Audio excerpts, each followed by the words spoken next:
crypto is going mainstream, and it's going mainstream through this thesis and through stablecoins. Our mission is to make American assets DeFi compatible. When you think about the market that you guys are going after, on-chain or off-chain, what's the pitch for each of those constituents? We fundamentally built a product that was just a kick-ass real estate investment product intended for global investors.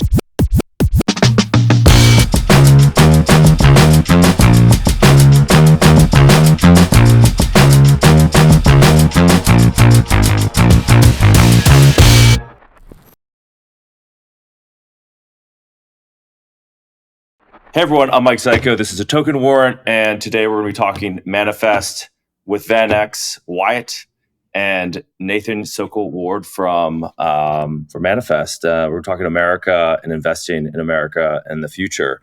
But thanks so much for both of you joining on today. Happy to be here, man. Thanks for having us.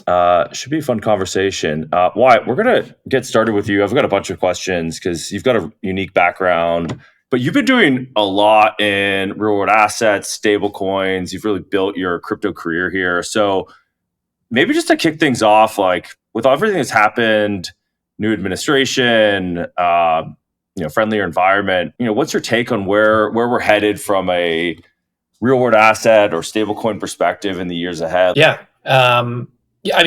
This is an area that I've been trying to invest in and build since 2018. So I worked at a company called Seed Invest, which was an investment platform and broker-dealer that Circle acquired and announced actually at the Security Token Conference, the STO conference in 2018. And so, back then we were working with regulators, in fact, some regulators that are still there today, like Hester Pierce, to launch tokenized securities. And the technology wasn't quite there at the time. This is kind of like post Ethereum getting clogged due to CryptoKitties, and like the scaling conversations were just coming to market. We didn't have as much on the wallet side. We didn't have things like Privy. So it was still fairly nascent, but the interest I think was there, and companies like Circle were trying to figure out how to go attack that. So tokenized real estate was one of the first things we looked at in 2018. We attempted to build a platform. We attempted to build something that looked like CoinList or Legion or Echo as well. And I know you had experience in that world. And we wanted to tie this all together into an exchange, and a trade desk, and a brokerage app. And so I think a few reasons why it failed is, one, the regulatory side was completely different. If you attempted to do anything in the securities world, you were really going to be hunted down, likely sued. And as we saw with all the major exchanges, tons of lawsuits were brought up to them. And as I said before, second part would be really like the technology side. So fast forward today, you have stablecoins that are absolutely exploding. And one of our core theses was building on top of stablecoins. So our view is that the apps or the marketplaces are going to dominate, and a lot of the chains are going to be abstracted away. And so you're going to be able to kind of like bring any wallet. You're going to be able to bring any stablecoin. You're going to be able to buy assets across various blockchains. And I think what Manifest was bringing on the tokenized real estate side really embodied that. So as I look forward today, let's put Trump aside, let's put the markets aside, because I think things have kind of nuked since the beginning of the year. Putting that aside, because as an early stage investor, that actually doesn't really matter to me too much today. I've never been more bullish on the setup that we have. We have the SEC that is proactively working with companies, issuing no action letters. We have the CFTC that is working alongside of them. We have a crypto task force. We have a crypto czar.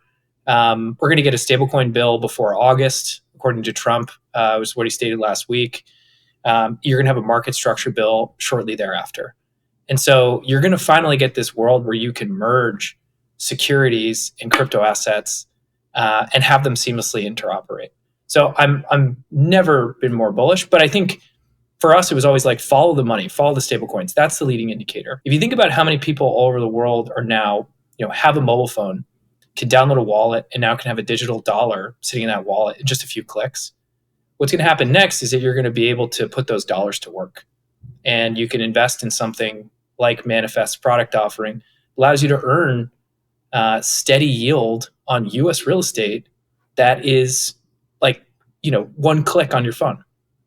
So there's no more like fund subscriptions or minimum check sizes. Like, this is the promise of tokenization that I think we've been waiting on since 2018, of being able to fractionalize things, distribute them globally, and package up previously really hard to access asset classes, like most of real estate, and being able to just have that in somebody's pocket.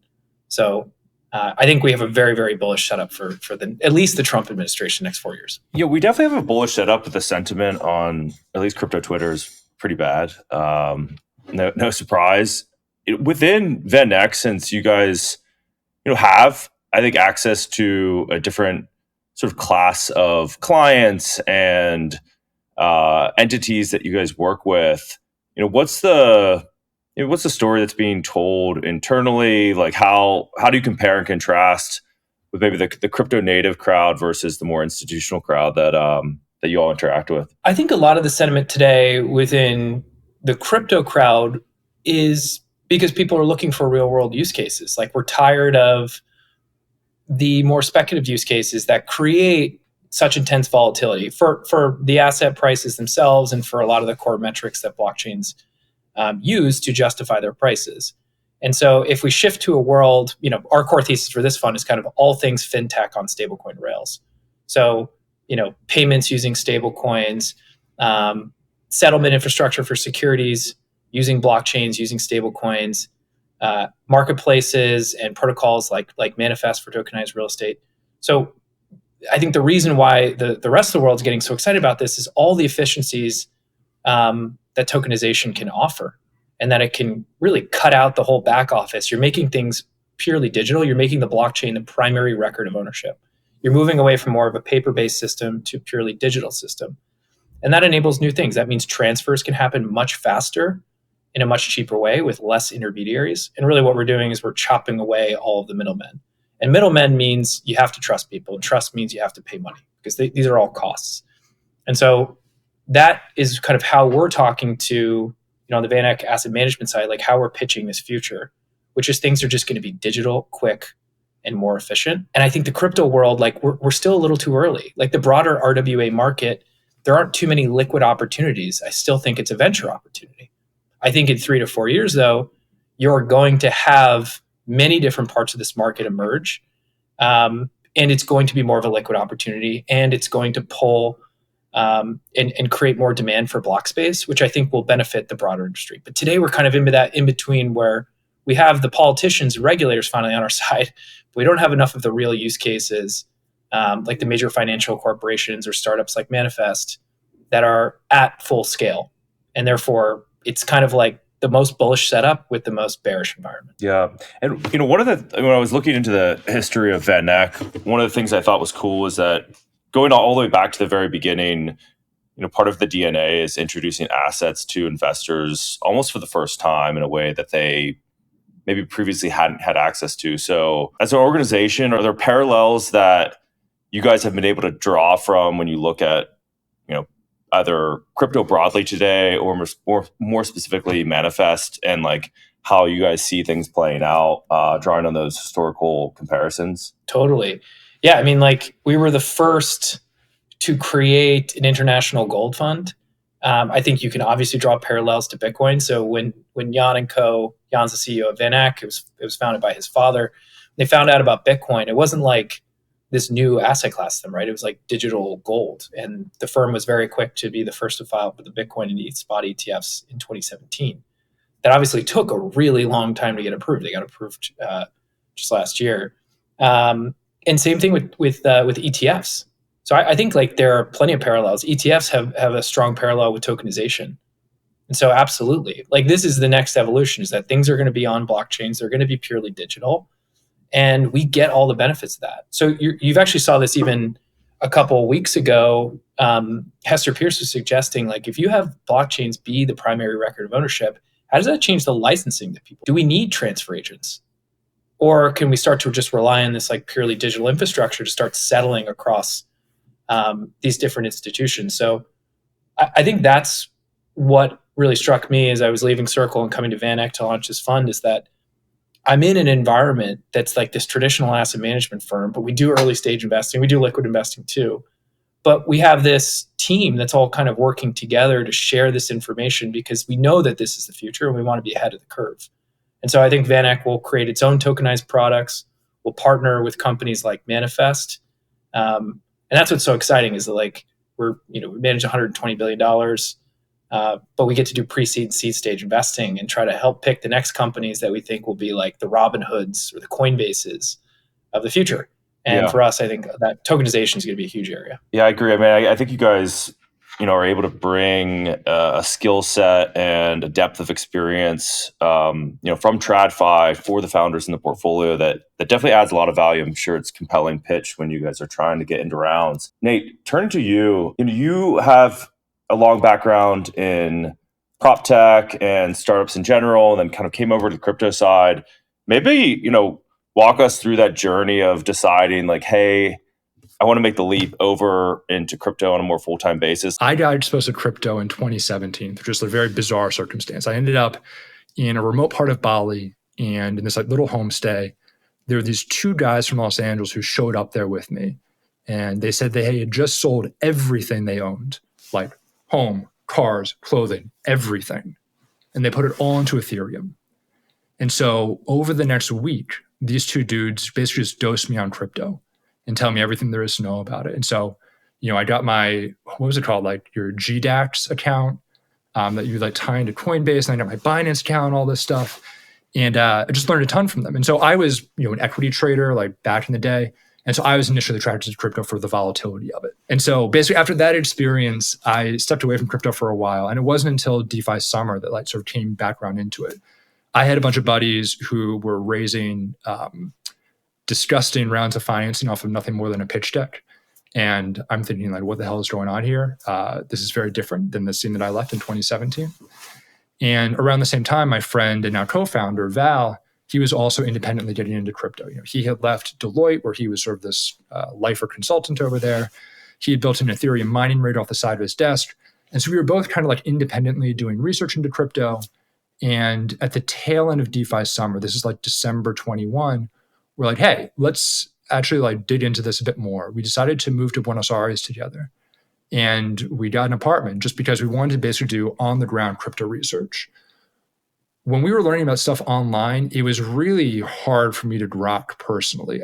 I didn't understand like what the user problem was that a lot of these crypto protocols were trying to solve. But when we were in Argentina, when we were there, inflation was like 95% per year, 90+% inflation. It's lifestyle altering. And so for our friends there, people who were impacted by this, they basically get their paychecks in Argentine pesos. They would spend a lot of money really fast on beer and empanadas, and then they'd slam the rest of it into Tether and some of them into Bitcoin. And for us, this was like an aha moment. I mean, the same way that Wyatt was describing, following stablecoins, we ended up sort of accidentally doing the same thing here in the sense that, there have been these black markets for US dollars around the world for generations. And for the Argentinian public, they could just go to these hard money dealers and get US dollars as well. But stablecoins basically just solved a problem these people already had in a better, faster, cheaper way. And so sort of the old founder mentality that like I had when it came to, digitizing mortgages, for example, it all came rushing back. I'm like, oh, here's a human problem that crypto is actually solving. And from there, it was very simple for us to sort of develop a thesis where it's like, okay, yeah, we're doing this with US dollars right now, but it's just a matter of time before we do this with every single asset that is highly demanded around the world. And, what do you know? American real estate, especially from international investors, is one of the most heavily demanded assets there is right now. Demand fluctuates anywhere from, about $40 billion a year upwards to hundreds of billions of dollars a year. And so at that same moment, I sort of harkened back to, that X on the treasure map of home equity available in the United States. And I realized that, hey, this is the asset class that we can actually use to open up access to this tier one asset to people all over the world. And we were going to do so using blockchain infrastructure and using stablecoins as the model, especially with their permissionless nature, as sort of a product that works, that can reach the world. That's awesome. I'm sure a good time in Argentina, a good precursor to presidential meme coins as well. That was probably unexpected for your friends down there. As far as Manifest, like turning to that, obviously a big focus is real estate, but there's also this theme around investing in America. Maybe just level set. Is it American real estate only? Is it just America more broadly? Real estate? Yeah, like talk to listeners and viewers through what Manifest is. Yes, I mean, our mission is to make American assets DeFi compatible. Our first product is something called USH. It's a token, stands for US Housing. And USH is a dead simple way to get pure exposure to institutional grade American real estate, residential real estate specifically. And this is in a package that delivers a yield of about 13% per year, largely irrespective of what happens to the underlying real estate market in the United States. And so, what we're doing, it's not a stablecoin, but if you think about the utility profile of stablecoins now within DeFi, what we do is very similar, right? This is a permissionless wrapper around American real estate. And this is why it's so powerful.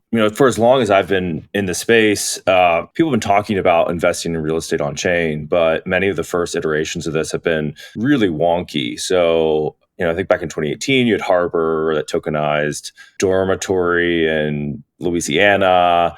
You've had, teams putting Detroit rental properties on chain in some capacity where you're collecting some yield on it, but you have to pick this individual home, which for most people not only is kind of scary, but I would imagine the management process was also quite difficult. And this is just, much simpler product where people don't have to think about it. I think Ondo kind of demonstrated people want to kind of click a button, get yield, and feel like they understand a little bit what's behind the yield. And US Real Estate's, a very easy product for people to understand.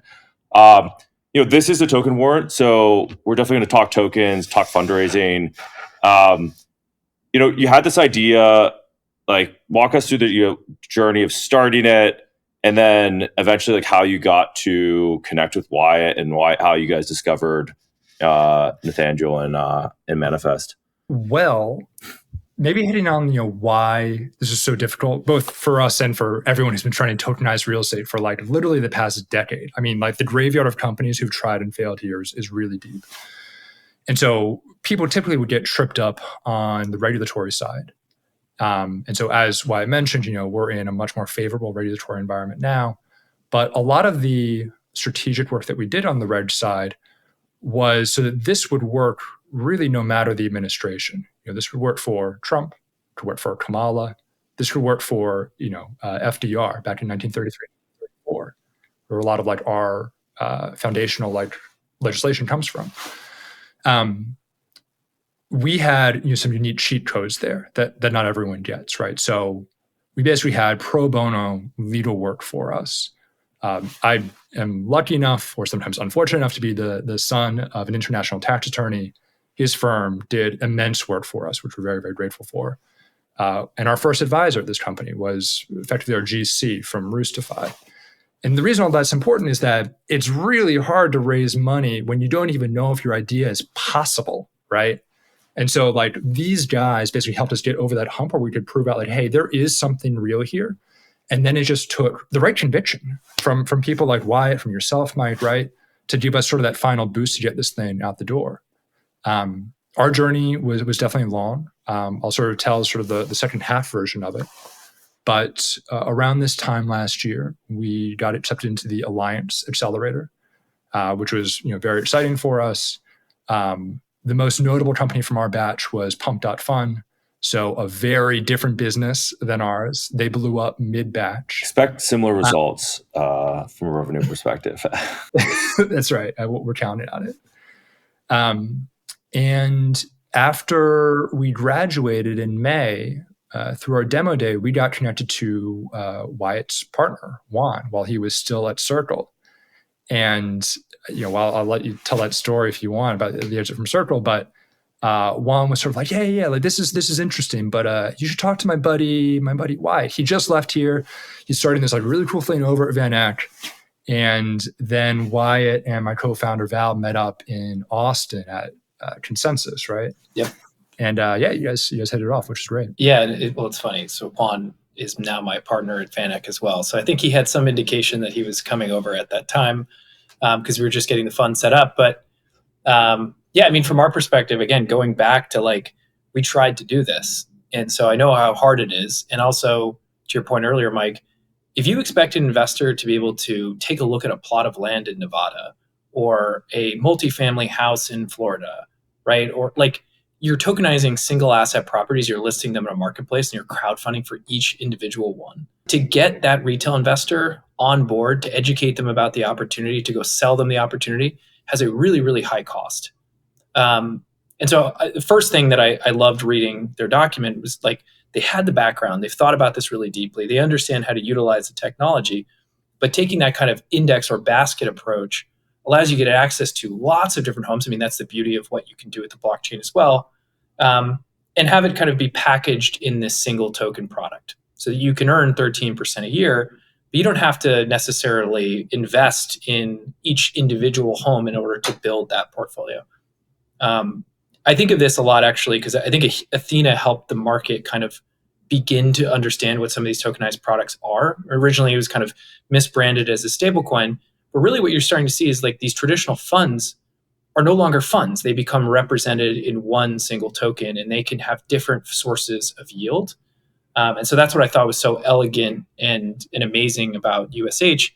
And then the second part of being a seed investor is like, we want to be in business with these people for 10 years.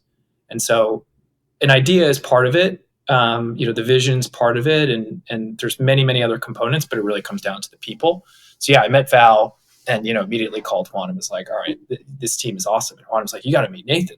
He's also awesome. And so we ended up just really hitting it off. And I remember talking to you guys and saying this exact same thing when we were going through diligence. It's like, this is the right team. This is the right time. Because I was very confident that we were going to get a stablecoin bill. And that was, very much inspired by my time at Circle. And so if we have that, it was like, it's only a matter of time before it's off to the races and all the different forms of yield. But again, you need to find the right team to go tackle that problem because there has been this whole graveyard. And I don't think this is like, I don't think you need to have all these speculative forms of real estate. You just need to deliver like a really simple product. Definitely. And that's what we're going to start out with. This could grow in 1,000 different directions, which is also super exciting. But I think, I was in Singapore and, people buy those shop houses. You guys see that at Token 2049, these like colorful houses. People are starting to tokenize it too. In many parts of the world, like buying a piece of real estate in a specific country is like a class symbol. It's part of your portfolio. If you enable that in a digital form, like I'm confident that this space is going to be absolutely massive. And it might take some time to grow. I mean, I like to think of generally like the tokenization market to me is really akin to like e-commerce, and that we're only at like 25% penetration globally, but you still have $1 trillion companies like Amazon. So I think the same thing will happen. Like it'll take a while for stablecoins to eat every bit of finance, but in the meantime, like new assets are going to come online much, much faster thanks to stablecoins. And yeah, I think USH is like the perfect progression. I think, Wyatt's framing of stablecoins here is very helpful, especially like when we think about like historical usage of them as well. And so we oftentimes talk about like this adoption curve that you see with stables, right? Moving from this crypto native audience where stablecoins really initially started as this settlement layer for DeFi, right? Trading you pairs. move out of your ETH, your Bitcoin into something that is, non-correlated, boom, stables. And now we see them more used as these really interesting remittance products or global savings products, whatever. And because they're totally programmatic and can be delivered to people who don't even know they're using crypto anymore, they become this immensely powerful product. And in a lot of ways, I mean, we're really just like following in their footsteps here, both in terms of thinking about the kinds of customers that stablecoins targeted along their journey, but then also, again, harkening back to the utility of these instruments as well. And so, we move from sort of the non-yield bearing stablecoins to now yield bearing instruments like Agora that'll deliver you some yield. And now a product like ours can be used in the same composable programmatic fashion, but now your native yield is 13%. It's 3x higher than anything you get on treasuries, right?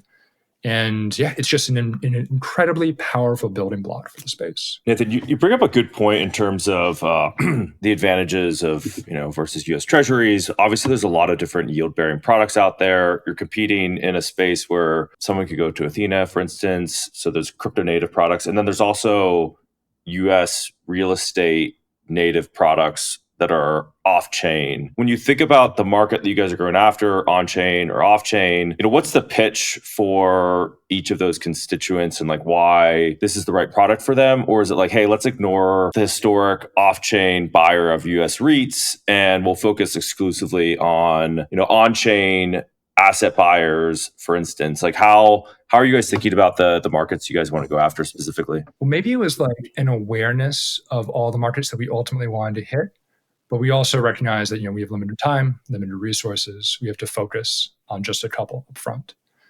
And so we fundamentally built a product that was just a kick-ass real estate investment product intended for global investors, not crypto investors, but just global investors.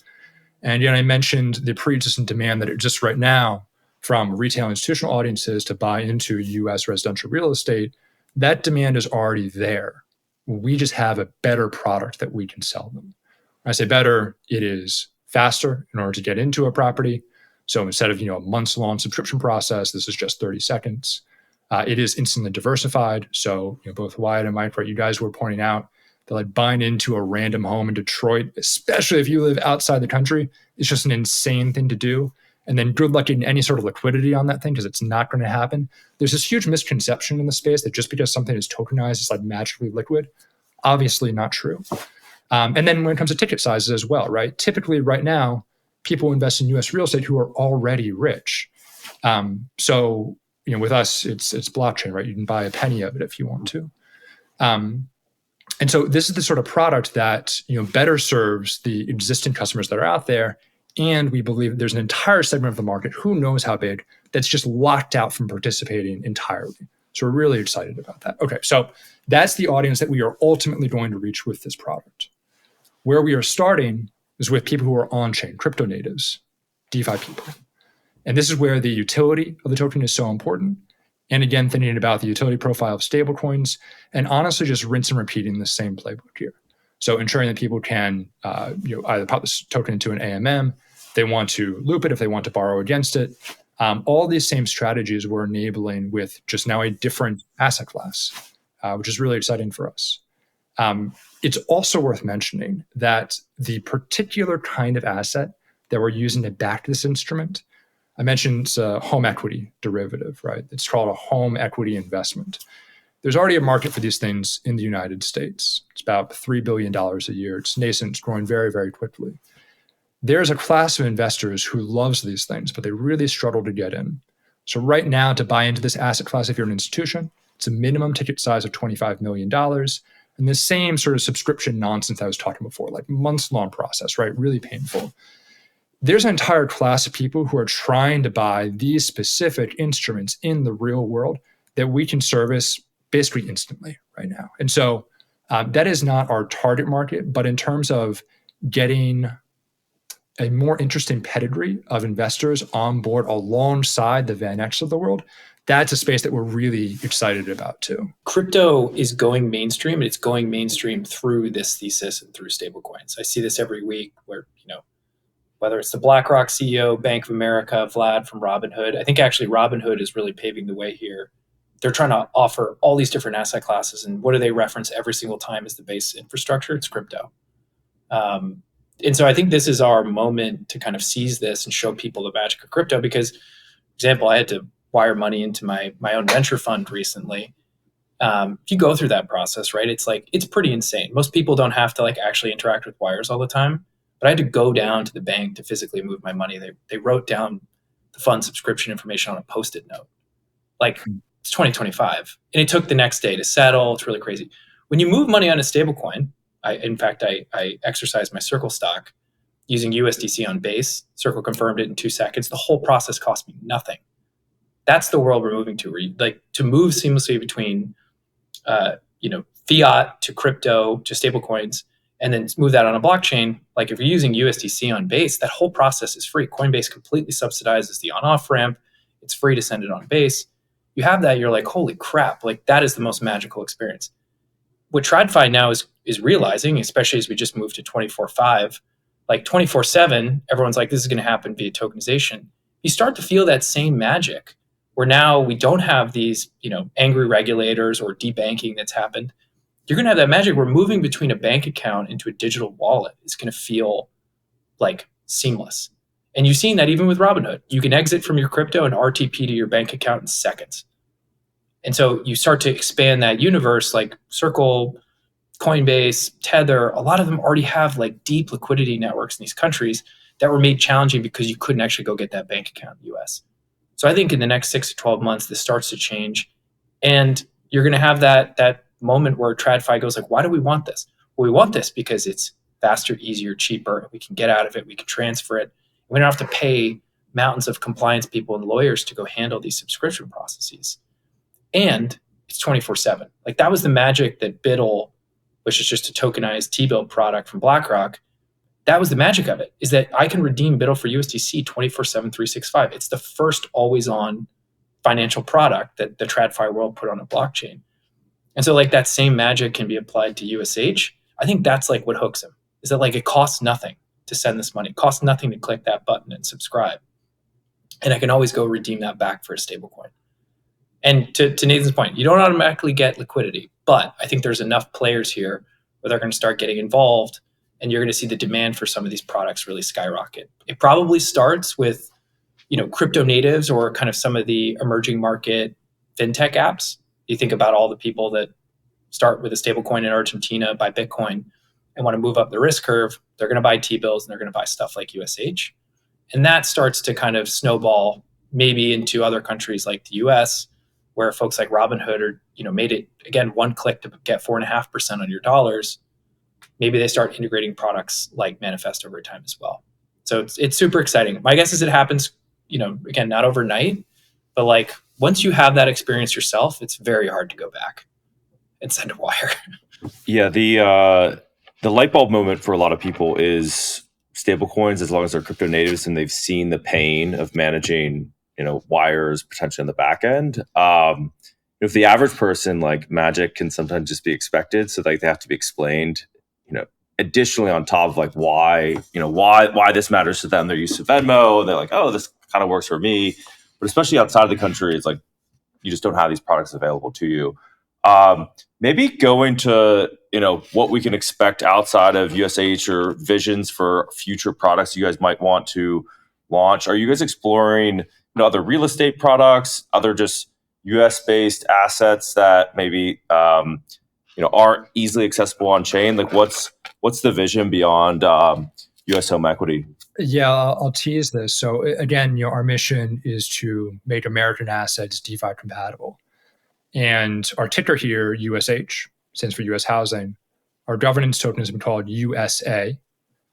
And you can expect that we can run through all the different letters in the alphabet here. So that's US Oil, US Semiconductors. There's a lot of room to run. And so obviously the real estate market is huge. I mean, it's a multi-trillion-dollar opportunity. And we know that we have a path to becoming a decacorn just with this singular asset class. And really, this is also another important point as well. Like when you think about RWA tokenization, especially on the compliance side, these assets are all very distinct from one another. This is something that I think a lot of people also get wrong when thinking about RWA infrastructure. It's not a rinse and repeat process when you're moving asset to asset, right? So a lot of our structuring was very idiosyncratic, not just the fact that we were doing real estate, but actually these specific instruments that are underlying USH now, right? And so this is not as simple as just being able to tokenize any asset or any fund or anything like that. There's quite a bit of deliberation that goes into each subsequent choice. But yes, I mean, Mike, the plan here is that we want to be a blockchain-first BlackRock. Right? We are going to be the largest asset manager in the world. Love to hear it. Well, listen, that brings us to about the end of our time, and it's a great preview or note to leave things on. Wyatt, Nathan, thanks so much for joining. What's the best place that folks can follow you and get involved with Manifest? It's going to be our website, manifest.finance, and our Twitter, ManifestHQ. And hopefully we can get you the handles here too, Mike. Yeah, I will grab those. I will grab those right after. And Wyatt? At VanEck_US and at Wyatt_Lonergan on X. Nathan, it's time to plug your Twitter. My personal Twitter is ns_dub, Yep. DUB. You'll be out there chanting USA in no time on there. Cool. Well, thank you again for joining. Super excited to share this with our listeners, and we will catch up with you all soon. Thank you. Thanks, guys.